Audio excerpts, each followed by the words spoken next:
നമസ്കാരം. വിക്രമാദിത്യൻ കഥകളിലേക്ക് എല്ലാവർക്കും ഒരിക്കൽ കൂടി സ്വാഗതം. കഴിഞ്ഞ തവണ പറഞ്ഞു നിർത്തിയ കഥയില് വേതാളം വിക്രമാദിത്യനോട് ചോദിച്ച ചോദ്യം ഞാൻ എല്ലാവരോടുമായി ചോദിച്ചിട്ടുണ്ടായിരുന്നു. ചോദ്യം ഓർമ്മയുണ്ടല്ലോ? ഭർത്താവും സഹോദരനും കൊല്ലപ്പെട്ടു. ദേവിയുടെ അനുഗ്രഹം കൊണ്ട് ആ യുവതി അവരുടെ ഉടലുകളും തലകളും തമ്മിൽ ചേർത്ത് വെച്ച് കഴിഞ്ഞാൽ അവരെ ജീവിപ്പിക്കാം എന്നാണ് ഭഗവതിയുടെ അനുഗ്രഹം. പക്ഷെ പരിഭ്രമത്തിനിടയിൽ ആ യുവതിക്ക് എന്ത് പറ്റി? തലകളും ഉടലുകളും പരസ്പരം മാറിപ്പോയി. ഭർത്താവിന്റെ തലയെടുത്ത് സഹോദരന്റെ ഉടലിൽ വെച്ചു, സഹോദരന്റെ ഉടലെടുത്ത്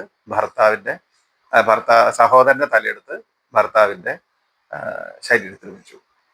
അപ്പൊ ആ യുവതിക്ക് ആകെ കൺഫ്യൂഷനായി. ജീവൻ തിരിച്ചു കിട്ടി ഉണർന്നെഴുന്നേറ്റ് വന്ന ഈ രണ്ട് ചെറുപ്പക്കാരിൽ ആരെയാണ് അവൾ ഭർത്താവായി സ്വീകരിക്കേണ്ടത്?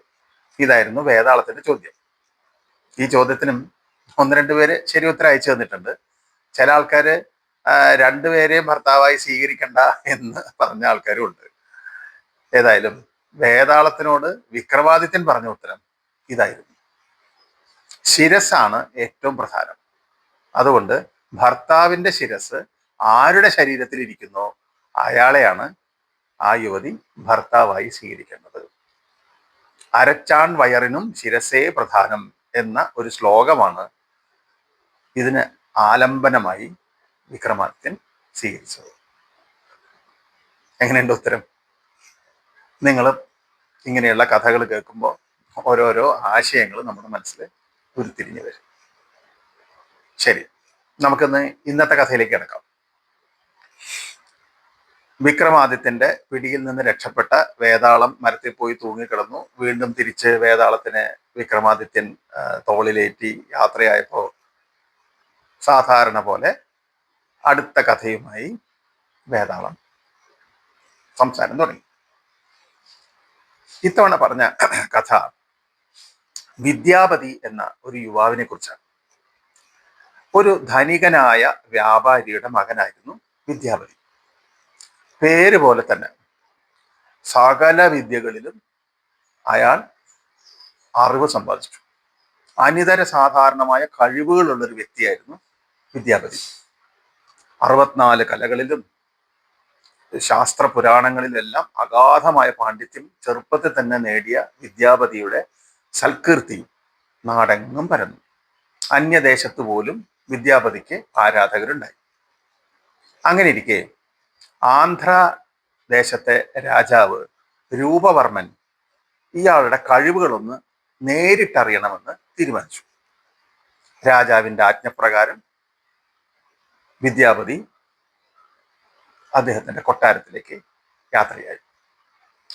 കൊട്ടാരത്തിലെത്തിയ വിദ്യാപതിയെ രാജാവ് യഥാനുസരണം സ്വീകരിച്ചു. സൽക്കാരങ്ങൾക്കൊക്കെ ശേഷം അദ്ദേഹത്തെ രാജസദസ്സിലേക്ക് ആനയിച്ചു. രാജസദസ്സിലെ അനേകം പണ്ഡിതന്മാരും ശാസ്ത്രജ്ഞന്മാരും കലാനിപുണന്മാരും വിദ്യാപതിയെ എങ്ങനെയെങ്കിലും തോൽപ്പിക്കണം എന്ന നിലയ്ക്ക് തയ്യാറെടുത്തിരിക്കുകയായിരുന്നു. പക്ഷേ അവരുടെയൊക്കെ വാദങ്ങളെയും സംശയങ്ങളെയും എല്ലാം വളരെ ചുരുങ്ങിയ സമയം കൊണ്ട് തന്നെ വിദ്യാപതി തീർത്തു കൊടുത്തു. അവരെല്ലാം വാദപ്രതിവാദത്തിൽ വിദ്യാപതിയോട് അടിയറവ് പറഞ്ഞു. വിദ്യാപതിയുടെ കഴിവിലും അസാമാന്യമായ ബുദ്ധി വൈദഗ്ധ്യത്തിലും സന്തുഷ്ടനായ രൂപവർമ്മ രാജാവ് എന്ത് ചെയ്തെന്നോ? തൻ്റെ ലാവണ്യവതിയായ ഏക മകളെ വിദ്യാപതിക്ക് വിവാഹം ചെയ്തു കൊടുത്തു. അങ്ങനെ വിദ്യാപതി ആ രാജകൊട്ടാരത്തിൽ തന്നെ താമസമായി സന്തോഷത്തോടെ ജീവിതം കഴിച്ചുകൊണ്ടിരിക്കുന്ന ഒരു സമയത്ത് ഒരു സംഭവം ഉണ്ടായി. ഒരു ദിവസം രാജകുമാരിയും വിദ്യാപതിയും അവരുടെ കിടപ്പുമുറിയിൽ രസകരമായി വർത്തമാനങ്ങളൊക്കെ പറഞ്ഞിങ്ങനെ ഇരിക്കുന്ന സമയത്ത് ഒരു കൂട്ടം ഉറുമ്പുകൾ നിലത്തൂടെ ഇഴഞ്ഞു പോകുന്നത് വിദ്യാപതി ശ്രദ്ധിച്ചു. വിദ്യാപതിക്ക് ഉണ്ടായിരുന്ന മറ്റൊരു അസാമാന്യ കഴിവാണ് ജന്തുക്കളുടെയും പക്ഷികളുടെയും ഒക്കെ ഭാഷ അദ്ദേഹത്തിന് വശമായിരുന്നു. അവർ സംസാരിക്കുന്ന എല്ലാം അദ്ദേഹത്തിന് മനസ്സിലാവും, അത് തിരിച്ചറിയാനും കഴിയുമായിരുന്നു. ഇങ്ങനെ ഈ പോകുന്ന ഉറുമ്പുകളെ തന്നെ ശ്രദ്ധിച്ചിരുന്ന വിദ്യാപതി പെട്ടെന്ന് മുൻപിൽ പോയിരുന്ന ഉറുമ്പുകൾ തിരിഞ്ഞു നടക്കുന്നത് ശ്രദ്ധിച്ചു. പുറകിൽ വരുന്ന ഉറുമ്പുകൾ മുമ്പിൽ നിന്ന് തിരിഞ്ഞു വരുന്ന ഉറുമ്പുകളോട് ചോദിച്ചു, അതെന്താ നിങ്ങൾ മുമ്പോട്ട് പോകാത്തത്, എന്താ അവിടെ തടസ്സം? മുമ്പിൽ പോയ ഉറുമ്പുകളിലെ പ്രധാനി പറഞ്ഞു, നമ്മൾ പോകുന്ന വഴിക്ക് ഒരു കട്ടിൽ കിടക്കുന്നുണ്ട്. ആ കട്ടിലിനെ വകഞ്ഞു മാറ്റി പോകുന്നത് കുറച്ച് മര്യാദകേടാണ്.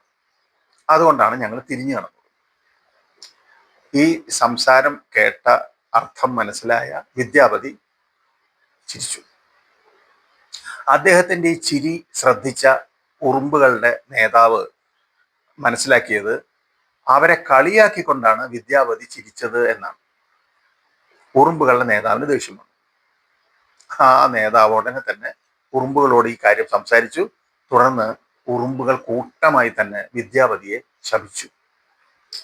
ഞങ്ങളുടെ സംസാരം തിരിച്ചറിഞ്ഞ് അതിൻ്റെ അർത്ഥം മനസ്സിലാക്കിയ നിങ്ങൾ ഈ സംസാരത്തിന്റെ രഹസ്യം മറ്റൊരാളോട് സൂചിപ്പിക്കുകയാണെങ്കിൽ, അതിൻ്റെ അർത്ഥം പറഞ്ഞു കൊടുക്കുകയാണെങ്കിൽ, ആ നിമിഷം നിങ്ങൾ മരിച്ചു വീഴും.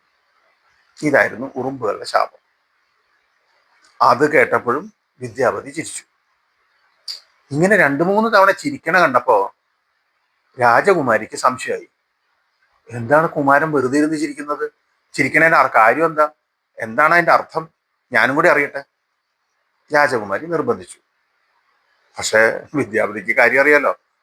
ആ ചിരിയുടെ രഹസ്യം പുറത്തു പറഞ്ഞാൽ ആ നിമിഷം വിദ്യാപതി മരിച്ചു വീഴും. വിദ്യാപതി ഒന്നും മിണ്ടാതിരുന്നു. അപ്പൊ രാജകുമാരിക്ക് ഒന്നുകൂടി ദേഷ്യമായി. അവൾ ഒന്നുകൂടി നിർബന്ധിക്കാൻ തുടങ്ങി.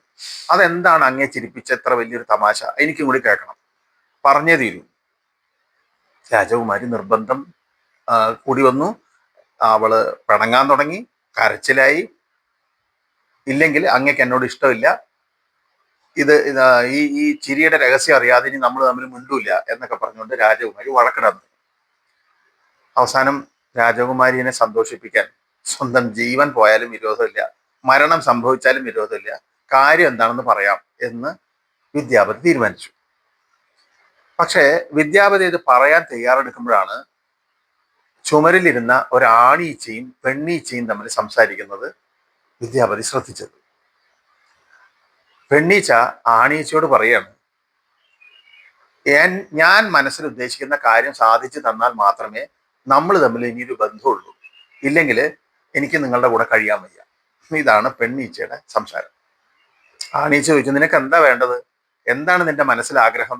ഞാൻ സാധിപ്പിച്ച് തരാൻ പറ്റുന്നതാണെങ്കിൽ സാധിപ്പിച്ചു തരാം. അപ്പൊ പെണ്ണീച്ച പറഞ്ഞെന്താണെന്നറിയോ?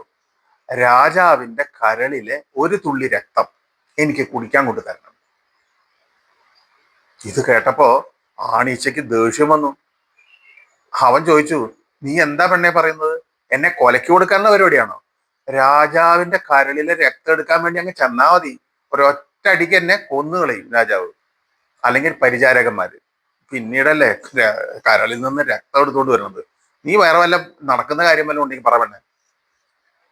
പെണ്ണീച്ച സമ്മതിച്ചില്ല.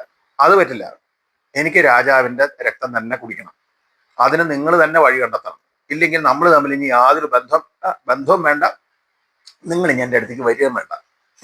ഇതാണ് പെണ്ണീച്ചയുടെ വാദം. പെണ്ണീച്ചയുടെ വാശി കൂടുന്നു കണ്ടപ്പോൾ ആണീച്ചയ്ക്ക് ദേഷ്യം കൂടുക ചെയ്തു. ആണീച്ച പറഞ്ഞു, നീ പോയി പണി നോക്ക് പെണ്ണെ, ഈ നാട്ടില് പെണ്ണുങ്ങൾക്ക് ക്ഷാമമൊന്നുമില്ല. ഞാൻ വിചാരിച്ചാല് വേറെ പെണ്ണീച്ച കിട്ടും.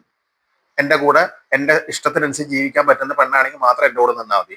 നിന്റെ ദുർവാശിക്ക് വഴങ്ങി എൻ്റെ ജീവൻ കളയാൻ ഞാനില്ല. നീ പറയുന്നതും കേട്ട് രാജാവിൻ്റെ അടുത്തേക്ക് ചെന്നാൽ ഞാൻ ജീവനോടെ തിരിച്ചു വരലുണ്ടാവില്ല. അതുകൊണ്ട് ആ കാര്യം നടക്കില്ല, പോയി പണി നോക്കിക്കോ എന്ന് പറഞ്ഞുകൊണ്ട് ആണീച്ച പറന്നുപോയി. ഇത് കേട്ടപ്പോ നമ്മുടെ വിദ്യാപതിക്കും മനസ്സിൽ ആശയോദിച്ചു, ബുദ്ധി ഉദിച്ചു. അവൻ രാജകുമാരിയുടെ അടുത്ത് പറഞ്ഞു, ഞാൻ ഇപ്പൊ ചിരിച്ചതിന്റെ രഹസ്യം നിന്നോട് പറയാൻ സാധ്യമല്ല, അതെൻ്റെ മനസ്സിലുള്ള കാര്യമാണ്. നിന്നോട് പറയാവുന്ന കാര്യങ്ങൾ മാത്രമേ എനിക്ക് പറയാൻ പറ്റുള്ളൂ. നിനക്ക് സാധ്യമുണ്ടെങ്കിൽ, നിനക്ക് സമ്മതം ഉണ്ടെങ്കിൽ മാത്രം എൻ്റെ കൂടെ ജീവിച്ചാൽ മതി. ഇല്ലെങ്കിൽ എനിക്ക് വേറെ പെണ്ണുങ്ങളെ കിട്ടും. ഞാൻ എനിക്ക് ഇഷ്ടം പോലെ ജീവിച്ചോളാം. ഇത് പറയലും രാജകുമാരിയുടെ മുറിയിൽ നിന്ന് വിദ്യാപതി പുറത്തേക്ക് ഇറങ്ങിപ്പോയി. ഇത്രയും പറഞ്ഞു നിർത്തി കഥ നിർത്തിയതിനു ശേഷം വേതാളം വിക്രമാദിത്യനോട് ചോദിച്ചു, ഈ കണ്ട ആൾക്കാരിൽ ആരാണ് ഏറ്റവും ബുദ്ധിമാൻ? ആരാണ് ഏറ്റവും കൂടുതൽ ബുദ്ധിമാൻ? നിങ്ങൾക്ക് എന്താ തോന്നുന്നത്? കഥ കേട്ടപ്പോ ഏതാവരാണ് ബുദ്ധിമാൻ എന്ന് നിങ്ങൾക്ക് തോന്നിയോ? ഉണ്ടെങ്കിൽ ഉത്തരം അറിയിക്കൂ. ശരിയായ ഉത്തരം വിക്രമാദിത്യൻ പറയാതിരിക്കില്ലല്ലോ. അത് നമുക്ക് അടുത്ത തവണ എന്താണ് ശരിയായ ഉത്തരം എന്ന് കേൾക്കാം. ഓക്കെ, ഇന്നത്തെ കഥ ഇവിടെ നിൽക്കട്ടെ. വീണ്ടും അടുത്ത കഥയുമായി അടുത്ത എപ്പിസോഡ്. നമസ്കാരം.